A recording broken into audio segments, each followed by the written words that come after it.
इराणकडून होर्मुझची सामुद्रधुनी पुन्हा बंद करण्यात आली आहे। लेबनॉनवरील इस्रायलच्या हल्ल्यानंतर इराणने मोठा निर्णय घेतला आहे। लेबनॉनमधील अनेक शहरांवर इस्रायलने हल्ले चढवले होते। या पार्श्वभूमीवर इराणने हा मोठा निर्णय घेतला आहे।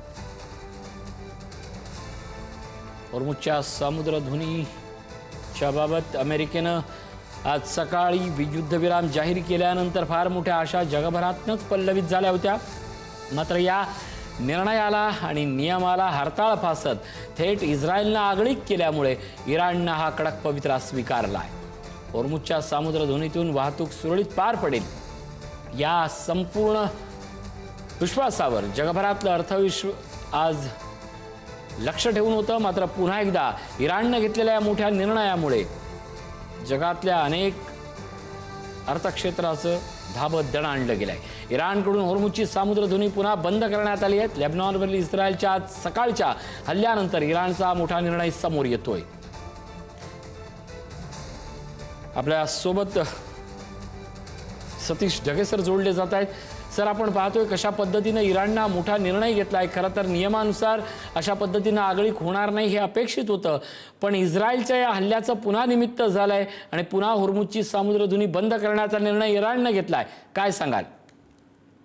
नक्कीच ऋषी, 24 तासाच्या आतच जर ही अशा प्रकारची शस्त्रबंदी त्याच्याविषयी प्रश्नचिन्ह निर्माण होत असतील तर खरोखरच जे आहे 14 दिवस तरी ही शस्त्रबंदी टिकेल का याविषयी माझ्या मनामध्ये साशंकता त्या ठिकाणी।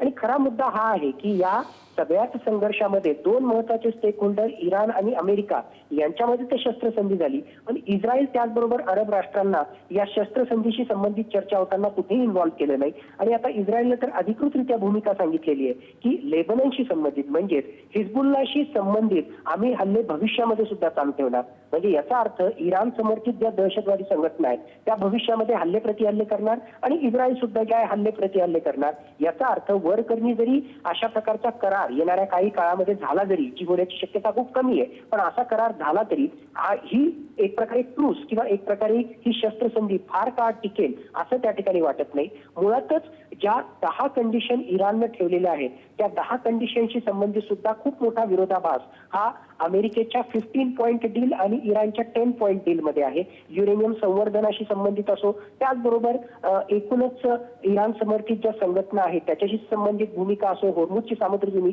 वेगवेगळ्या प्रकारचे वादाचे मुद्दे आहेत, पण खरोखरच त्यावर सहमती होईल का आणि त्या अनुषंगानं हा स्वल्पविराम पूर्णविरामामध्ये कन्वर्ट होईल का याची शक्यता फारच कमी वाटते। आणि ऑलरेडी 24 तासाच्या आत जर लेबननवर हल्ले त्या ठिकाणी इस्रायलकडून होत आहेत हे कारण देऊन होर्मुझची सामुद्रधुनी पुन्हा बंद करण्याचा इराण जर त्या ठिकाणी निर्णय घेत असेल तर एकूणच ही शस्त्रसंधीची जी तकलादू आहे आणि भविष्यामध्ये कशा प्रकारे पुन्हा सगळे प्रश्न त्या ठिकाणी निर्माण होऊ शकतात या सगळ्या गोष्टी या इव्हेंटच्या माध्यमातून किंवा या प्रसंगाच्या माध्यमातून सगळ्या जगासमोर पुन्हा येताना दिसतात। नक्कीच एकूणच या सगळ्या गोष्टींचा अत्यंत बारकाईनं विचार करणं हे फार गांभीर्याचं बनलेलं आहे। धन्यवाद सर या सगळ्या अपडेटबद्दल।